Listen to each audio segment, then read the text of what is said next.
ಪ್ರಭು ಕ್ರಿಸ್ತರಲ್ಲಿ ಆತ್ಮೀಯ ಸಹೋದರ ಸಹೋದರಿಯರೇ, ಇಂದು ತಾಯಿ ಧರ್ಮಸಭೆಯು ಸ್ವರ್ಗಾರೋಹಣದ ಹಬ್ಬವನ್ನು ಆಚರಿಸುತ್ತಾ ಇದೆ. ಪ್ರಿಯರೇ, ನಿಮಗೆಲ್ಲರಿಗೂ ಪ್ರಭುವಿನ ಸ್ವರ್ಗಾರೋಹಣದ ಶುಭಾಶಯವನ್ನು ಕೋರುತ್ತೇನೆ. ಪ್ರಭುವಿನ ಸ್ವರ್ಗಾರೋಹಣದ ಹಬ್ಬವನ್ನು ಆಚರಿಸುತ್ತಿರುವ ನಮಗೆ ಇಂದು ಪ್ರಭುವಿನ ಮಹಾ ಮಹಿಮೆಯ ದರ್ಶನವಾಗುತ್ತೆ.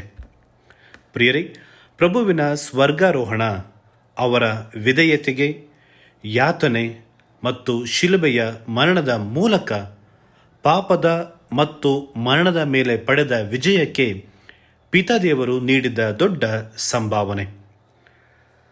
ಕ್ರಿಸ್ತನ ಜನನ ನಮ್ಮ ಉದ್ಧಾರದ ಆರಂಭ. ಆತನ ಮರಣ ನಮ್ಮ ಪಾಪಕ್ಷಮೆ.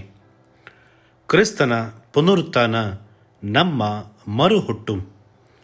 ಕ್ರಿಸ್ತನ ಸ್ವರ್ಗಾರೋಹಣ ನಮ್ಮ ಸ್ವರ್ಗದ ಬಾಗಿಲು. ನಮ್ಮ ಸ್ವರ್ಗದ ಬಾಗಿಲನ್ನು ತೆರೆದ ಹಬ್ಬ ಪ್ರಭುವಿನ ಸ್ವರ್ಗಾರೋಹಣದ ಹಬ್ಬ. ನಮ್ಮ ಮುಂದಿನ ಬದುಕಿಗೂ ಈ ಬದುಕಿಗೂ ನೇರ ಸಂಬಂಧ ಇದೆ. ಪ್ರಿಯರೇ, ಈ ಮಹಿಮೆಯು ಪ್ರಭು ಕ್ರಿಸ್ತರು ತಂದೆ ದೇವರ ಚಿತ್ತಕ್ಕೆ ಮಣಿಯುವುದರ ಮೂಲಕ ಆದದ್ದು ಎಂಬುದನ್ನು ನೆನಪಿಸುತ್ತೆ. ಕ್ರಿಸ್ತ ಶಿಲುಬೆ ಹೊತ್ತು ನಡೆದರು, ನೋವಿನಿಂದ ಸಂತೋಷದೆಡೆಗೆ ಸಾಗುವ ಸಾಹಸಿಯಾದರು. ಶಿಲುಬೆ ಹೊತ್ತು ನಡೆದ ಕ್ರಿಸ್ತ ಸ್ವರ್ಗವೇರುವ ಅನ್ವೇಷಕರಾಗುತ್ತಾರೆ. ಸ್ವರ್ಗಾರೋಹಣದಿಂದ ಪ್ರಭು 40 ದಿನಗಳ ನಂತರ ಸ್ವರ್ಗವೇರಿ ತಾನು ಪ್ರಾರಂಭಿಸಿದ ರಕ್ಷಣಾ ಕಾರ್ಯವನ್ನು ಸಂಪನ್ನಗೊಳಿಸುತ್ತಾರೆ.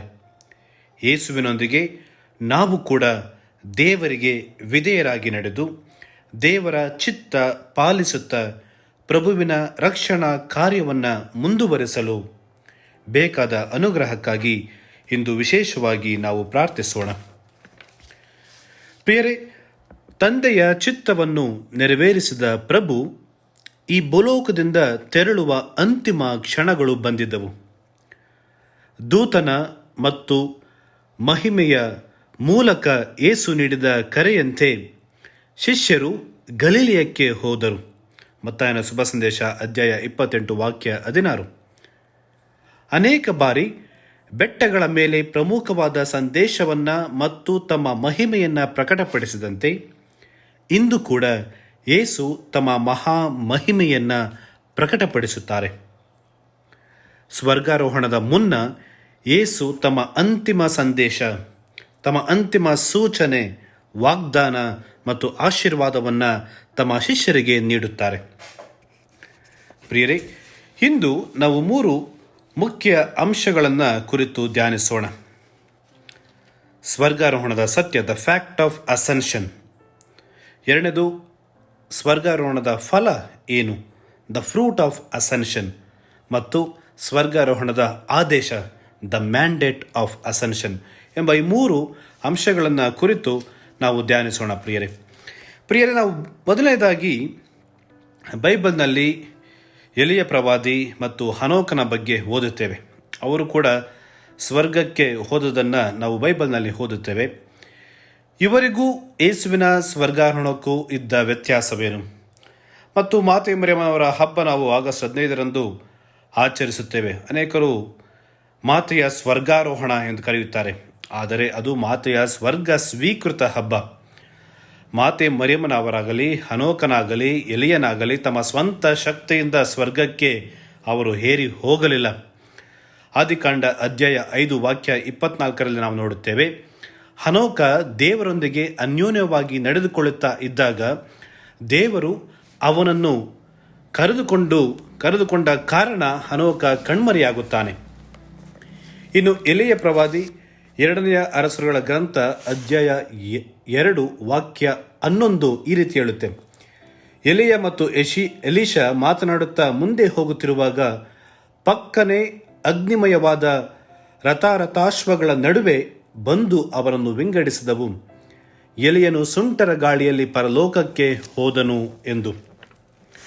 ಆದರೆ ಯೇಸು ಸ್ವಾಮಿ ತಮ್ಮ ಸ್ವಂತ ಶಕ್ತಿಯಿಂದ ಸ್ವರ್ಗಕ್ಕೆ ಆರೋಹಣರಾಗುತ್ತಾರೆ. ಇತರರು ದೇವರ ಶಕ್ತಿಯಿಂದ ಹೋದರೂ ಅದರ ಕ್ರಿಸ್ತ ತಮ್ಮ ಸ್ವಂತ ಶಕ್ತಿಯಿಂದ ಸ್ವರ್ಗಕ್ಕೆ ಆರೋಹಣರಾಗುತ್ತಾರೆ. ಪ್ರಿಯರೇ, ಯೇಸುವಿನ ಸ್ವರ್ಗಾರೋಹಣವು ಕ್ರೈಸ್ತರ ವಿಶ್ವಾಸದ ಪ್ರಮುಖ ಅಂಶಗಳಲ್ಲೊಂದು.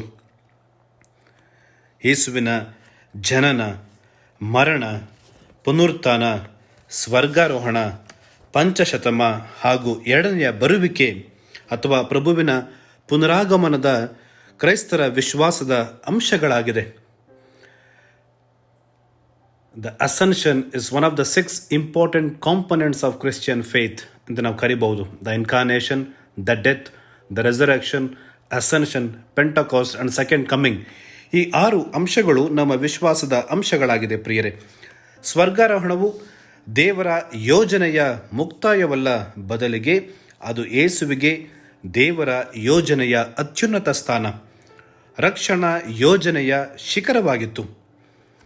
Ascension was a culmination of God's plan for Christ. It was a culmination, not conclusion. ಅದು ದೇವರ ರಕ್ಷಣಾ ಯೋಜನೆಯ ಅಂತಿಮವಲ್ಲ, ಬದಲಾಗಿ ಕ್ರಿಸ್ತನಿಗೆ ಅದು ದೇವರ ಯೋಜನೆಯ ಅತ್ಯುನ್ನತ ಸ್ಥಾನ ಹಾಗೂ ರಕ್ಷಣಾ ಯೋಜನೆಯ ಶಿಖರವಾಗಿತ್ತು. ಯೇಸುವು ಸ್ವರ್ಗಾರೋಹಣದಿಂದ ತಮ್ಮ ಮಹಿಮೆಯೊಂದಿಗೆ ಪಿತನ ಬಲಪಾರ್ಶ್ವದಲ್ಲಿ ಕುಳಿತಿದ್ದಾರೆ. ಇದು ದ ಫ್ಯಾಕ್ಟ್ ಆಫ್ ಅಸೆನ್ಷನ್. ಎರಡನೇದು ಪ್ರಿಯರೇ, ದ ಫ್ರೂಟ್ ಆಫ್ ಅಸೆನ್ಷನ್. ಸ್ವರ್ಗಾರೋಹಣದ ಫಲ ಏನು?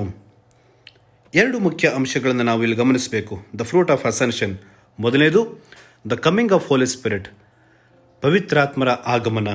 ಎರಡನೇದು the second coming of Jesus, ಪ್ರಭುವಿನ ಎರಡನೆಯ ಬರುವಿಕೆ. ಸ್ವರ್ಗಾರೋಹಣದಿಂದ ಯೇಸು ಈ ಪ್ರಪಂಚವನ್ನು ನಮ್ಮನ್ನು ಬಿಟ್ಟು ತೆರಳಿಲ್ಲ, ಬದಲಾಗಿ ಇಡೀ ಸೃಷ್ಟಿಯ ಅರಸರಾದರು. ಪಾಪ ಮತ್ತು ಸಾವಿನ ಮೇಲೆ ವಿಜಯ ಸಾಧಿಸಿ ನಮ್ಮ ಸ್ವರ್ಗಾರೋಹಣದಲ್ಲಿ ಮಹಿಮೆಯ ಕಿರೀಟವನ್ನು ತೊಟ್ಟರು. ಯೇಸುವಿನ ಸ್ವರ್ಗಾರೋಹಣವು ಹಲವು ಸತ್ಯಗಳನ್ನು ನಮಗೆ ತಿಳಿಸುತ್ತೆ. ಯೇಸು ದೇವರ ಮತ್ತು ಮನುಷ್ಯರ ನಡುವೆ ಮಧ್ಯಸ್ಥರು, ನಮ್ಮ ಪರವಾಗಿ ತಂದೆಯಲ್ಲಿ ಭಿನ್ನಯಿಸುತ್ತಾರೆ. ಸ್ವರ್ಗ ನಿಜವಾದದ್ದು. ಸ್ವರ್ಗಾರೋಹಣದ ಮೂಲಕ ನಾವು ಸ್ವರ್ಗದೆಡೆ ತಲೆ ಎತ್ತಿ ನೋಡುವಂತೆ ಮಾಡುತ್ತಾರೆ. ನಾವು ಕೂಡ ಸ್ವರ್ಗಕ್ಕೆ ಬಾಧ್ಯಸ್ಥರು ಎಂದು ತಿಳಿಸುತ್ತಾರೆ. ಯೇಸು ಸ್ವರ್ಗದಿಂದ ಬಂದವರು ಪುನಃ ಸ್ವರ್ಗಕ್ಕೆ ಹೋದರು. ಸ್ವರ್ಗಾರೋಹಣ ಸಾರುವ ಸತ್ಯವೆಂದರೆ ನಾವು ಎಲ್ಲಿಂದ ಬಂದೆವೋ ಪುನಃ ಅಲ್ಲಿಗೆ ಹಿಂದಿರುಗುತ್ತೇವೆ. ಯೇಸು ಪಿತನ ಆಸ್ಥಾನದಲ್ಲಿ ನಮಗೊಂದು ಸ್ಥಳವನ್ನು ಅಣಿಗೊಳಿಸಿದ್ದಾರೆ. ಯೇಸು ಎಲ್ಲಿ ಇದ್ದಾರೋ ನಾವು ಕೂಡ ಅಲ್ಲಿ ಇರಬೇಕು ಎಂದು. ಮತ್ತು ಪ್ರಿಯರೇ, ಸ್ವರ್ಗಾರೋಹಣದ ಯೇಸು ನಿಮ್ಮ ಬಳಿಯಿಂದ ಸ್ವರ್ಗಕ್ಕೆ ಏರಿ ಹೋಗುವುದನ್ನು ಕಂಡಿರೋ, ಹಾಗೆಯೇ ಹಿಂದಿರುಗಿ ಬರುವುದನ್ನು ನೀವು ಕಾಣುತ್ತೀರಾ ಎಂಬುದನ್ನು ಪ್ರೇಷಿತರ ಕಾರ್ಯಕಲಾಪ ಅಧ್ಯಾಯ 1 ವಾಕ್ಯ 11ರಲ್ಲಿ ತಿಳಿಸಲಾಗಿದೆ. ಹಾಗಾಗಿ ನಾನು ಹೇಳಿದ್ದು ದ ಫ್ರೂಟ್ ಆಫ್ ಅಸೆನ್ಷನ್, ಕ್ರಿಸ್ತನ ಎರಡನೆಯ ಬರುವಿಕೆ. ಹೇಗೆ ಸ್ವರ್ಗಕ್ಕೆ ಏರಿ ಹೋಗ್ತಾರೋ ಪುನಃ ಅದೇ ರೀತಿ ಹಿಂದಿರುಗಿ ಬರುತ್ತಾರೆ ಮತ್ತು ಪವಿತ್ರಾತ್ಮರನ್ನು ನಮಗೆ ನೀಡಿದ್ದಾರೆ. ಕ್ರಿಸ್ತ ನಮ್ಮನ್ನು ಅನಾಥರನ್ನಾಗಿ ಹೋಗಿಲ್ಲ, ಬದಲಾಗಿ ಪವಿತ್ರಾತ್ಮರನ್ನು ನಮಗೆ ನೀಡಿ ಹೋಗಿದ್ದಾರೆ. ಇದು ಎರಡನೆಯ ಅಂಶ. ಮೂರನೇದಾಗಿ, ಈ ಪ್ರಭುವಿನ ಸ್ವರ್ಗಾರೋಹಣ ನಮಗೆ ನೀಡುವ ಆದೇಶವೇನು? ಮತ್ತಾಯನ ಶುಭ ಸಂದೇಶ ಅಧ್ಯಾಯ 28 ವಾಕ್ಯ 19. ಕ್ರಿಸ್ತನ ಕೊನೆಯ ಮಾತುಗಳು: ಎಲ್ಲ ರಾಷ್ಟ್ರದವರನ್ನು ನನ್ನ ಶಿಷ್ಯರನ್ನಾಗಿ ಮಾಡಿ ಜಗದ ಕಟ್ಟ ಕಡೆಗೆ ಸಂದೇಶವನ್ನು ಸಾರಿರಿ, ನನ್ನ ಸಂದೇಶವನ್ನು, ಶುಭ ಸಂದೇಶವನ್ನು ಸಾರಿರಿ ಎಂದು ಕ್ರಿಸ್ತ ನಮಗೆ ಆದೇಶವನ್ನು ನೀಡಿದ್ದಾರೆ. ಪ್ರಿಯರೇ, ಸ್ವರ್ಗಾರೋಹಣದಿಂದ ಯೇಸು ತಮ್ಮ ರಕ್ಷಣಾ ಕಾರ್ಯವನ್ನು ಪ್ರಾಮಾಣಿಕವಾಗಿ ಮುಗಿಸಿ ಪಿತನ ಬಳಿ ಹೋಗಿದ್ದಾರೆ ಹಾಗೂ ತಾವು ಸ್ಥಾಪಿಸಿದ ಕೆಲಸವನ್ನು ಮುಂದುವರಿಸಿಕೊಂಡು ಹೋಗುವ ಜವಾಬ್ದಾರಿಯನ್ನು ನಮಗೆ ನೀಡಿದ್ದಾರೆ. ನಮಗೆ ನೆರವಾಗಲು ಪವಿತ್ರಾತ್ಮರನ್ನು ನೀಡಿದ್ದಾರೆ. ಆ ಪವಿತ್ರಾತ್ಮರಿಂದ ಶಕ್ತಿಯನ್ನು ಪಡೆದು ಯೇಸುವಿನ ಸಂದೇಶವನ್ನು ಎಲ್ಲೆಡೆ ಸಾರುತ್ತಾ ದೇವರ ಸಾಮ್ರಾಜ್ಯವನ್ನು ಸ್ಥಾಪಿಸುವ ಜವಾಬ್ದಾರಿಯನ್ನು ಈ ಸ್ವರ್ಗಾರೋಹಣದ ಹಬ್ಬ ನಮಗೆ ನೀಡಿದೆ. ಪ್ರಿಯರೇ, ಒಂದು ಚಿಕ್ಕ ಕಥೆ ಹೇಳಲು ನಾನು ಬಯಸ್ತೇನೆ. ಯೇಸು ಸ್ವಾಮಿ ಸ್ವರ್ಗಾರೋಹಣದ ನಂತರ ಎಲ್ಲ ದೇವದೂತರು ಸ್ವರ್ಗದಲ್ಲಿ ಸೇರಿದ್ರಂತೆ. ಸ್ವರ್ಗದಲ್ಲಿ ಸೇರಿ ಎಲ್ಲ ದೇವದೂತರು ಕೇಳಿದರು, ಸ್ವಾಮಿ ನಿಮ್ಮ ಜೀವನ ಹೇಗಿತ್ತು ಭೂಲೋಕದಲ್ಲಿ? ಯೇಸು ಅವರಿಗೆ ತಮ್ಮ ಜನನ ಮತ್ತು ಅವರು ಮಾಡಿದ ಅದ್ಭುತಗಳು, ಅವರ ಬೋಧನಾ ಜೀವನ ಎಲ್ಲವನ್ನ ವಿವರಿಸ್ತಾರೆ. ತದನಂತರ ಮರಣ ಪುನರುತ್ಥಾನವನ್ನು ತಿಳಿಸ್ತಾರೆ. ಆಗ ಗಬ್ರಿಯಲ್ ದೇವದೂತ ಕೇಳಿದಂತೆ ಯೇಸು ಸ್ವಾಮಿನ, ಸ್ವಾಮಿ ಈಗ ನೀವು ಸ್ವರ್ಗಕ್ಕೆ ಬಂದಿದ್ದೀರಿ, ನಿಮ್ಮ ಕೆಲಸವನ್ನು ಮುಂದುವರಿಸಿಕೊಂಡು ಹೋಗುವುದು ಯಾರು ಎಂದು. ಆಗ ಯೇಸು ಸ್ವಾಮಿ ಹೇಳಿದ್ರಂತೆ, ನಾನು ಜಗತ್ತಿನಲ್ಲಿ ಇದ್ದಾಗ 3 ವರ್ಷ ಪ್ರೇಷಿತರೊಂದಿಗೆ ಇದ್ದೆ, ಅವರಿಗೆ ಬೋಧನೆಯನ್ನು ಮಾಡಿದ್ದೇನೆ, ಅವರು ಹೇಗೆ ನನ್ನ ಸಾಮ್ರಾಜ್ಯವನ್ನು ಕಟ್ಟಬೇಕು, ಮುಂದುವರಿಸಿಕೊಂಡು ಹೋಗಬೇಕು ಎಂಬುದನ್ನು ಅವರಿಗೆ ನಾನು ತಿಳಿಸಿದ್ದೇನೆ ಎಂದು ಹೇಳ್ತಾರಂತೆ. ಆಗ ಗಬ್ರಿಯಲ್ ದೇವದೂತ ನಗುತ್ತಾ ಆಶ್ಚರ್ಯಪಡುತ್ತಾ ಹೇಳ್ತಾನೆ, ಯಾರು? ಈ ನಿಮ್ಮ ಶಿಷ್ಯರೇ? ನೀವು ಸಾಯುವ ಸಂದರ್ಭದಲ್ಲಿ ನಿಮ್ಮನ್ನು ಅನಾಥರನ್ನಾಗಿ ತೊರೆದು ದಿಕ್ಕಾಪಾಲಾಗಿ ಓಡಿದ ಶಿಷ್ಯರು, ನೀವು ಯಾರೆಂದು ಗೊತ್ತಿಲ್ಲ ಎಂದು 3 ಬಾರಿ ನಿರಾಕರಿಸಿದ ಪೇತ್ರ, ಇವರು ನಿಮ್ಮ ಕೆಲಸವನ್ನು ಮುಂದುವರಿಸ್ಕೊಂಡು ಹೋಗ್ತಾರಾ? Do you have any other plan ಅಂತ ಕೇಳಿದ್ರಂತೆ. ಬೇರೆ ಯಾವ್ದಾರು ಯೋಜನೆ ಇದೆಯಾ ಅಂದಾಗ ಯೇಸು ಸ್ವಾಮಿ ಹೇಳ್ತಾರಂತೆ, I have no other plan. ಇರುವುದು ಇದೊಂದೇ ಯೋಜನೆ, ಇದು ಕೆಲಸ ಮಾಡಲೇಬೇಕು ಎಂದು ತಿಳಿಸ್ತಾರಂತೆ. ಹೌದು ಪ್ರಿಯರೇ, ಪ್ರೇಷಿತರು ಅವರ ಜವಾಬ್ದಾರಿಯನ್ನು ಮುಗಿಸಿ ಹೋಗಿದ್ದಾರೆ. ಇಂದು ಆ ಜವಾಬ್ದಾರಿಯನ್ನು ಮುಂದುವರಿಸಿಕೊಂಡು ಹೋಗುವುದು, ಪ್ರಭುವಿನ ಸಾಮ್ರಾಜ್ಯವನ್ನು ಕಟ್ಟುವುದು, ಬೆಳೆಸುವುದು, ಉಳಿಸುವುದು ನಮ್ಮೆಲ್ಲರ ಕೈಯಲ್ಲಿದೆ. ಭಗವಂತ ನಮಗೆಲ್ಲರಿಗೆ ಬೇಕಾದ ಅನುಗ್ರಹವನ್ನು, ಶಕ್ತಿಯನ್ನು ಕರುಣಿಸಲಿ. ಪ್ರಿಯರೇ, ಈ ಚಾನೆಲ್ ಅನ್ನು ಸಬ್ಸ್ಕ್ರೈಬ್ ಮಾಡಿ ಪ್ರತಿದಿನ ದೇವರ ವಾಕ್ಯವನ್ನು ಆಲಿಸುತ್ತಾ ಅದನ್ನು ಇತರರೊಂದಿಗೆ ಹಂಚಿಕೊಳ್ಳಲು ನಮಗೆ ನೆರವಾಗಿರಿ. ಧನ್ಯವಾದಗಳು.